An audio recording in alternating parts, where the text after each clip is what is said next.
Tell you what, guys, this is crazy. Power's been out for over an hour and a half now, almost 2 hours actually. The backup lights officially have been out in most areas. There's a little bit on there,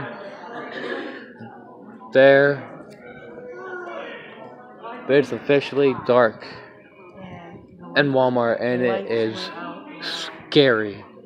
Like,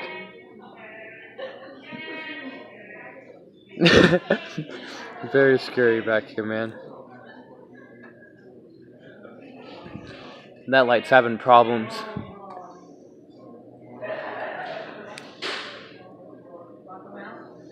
I tell you what, there's a hey. What's up, yo?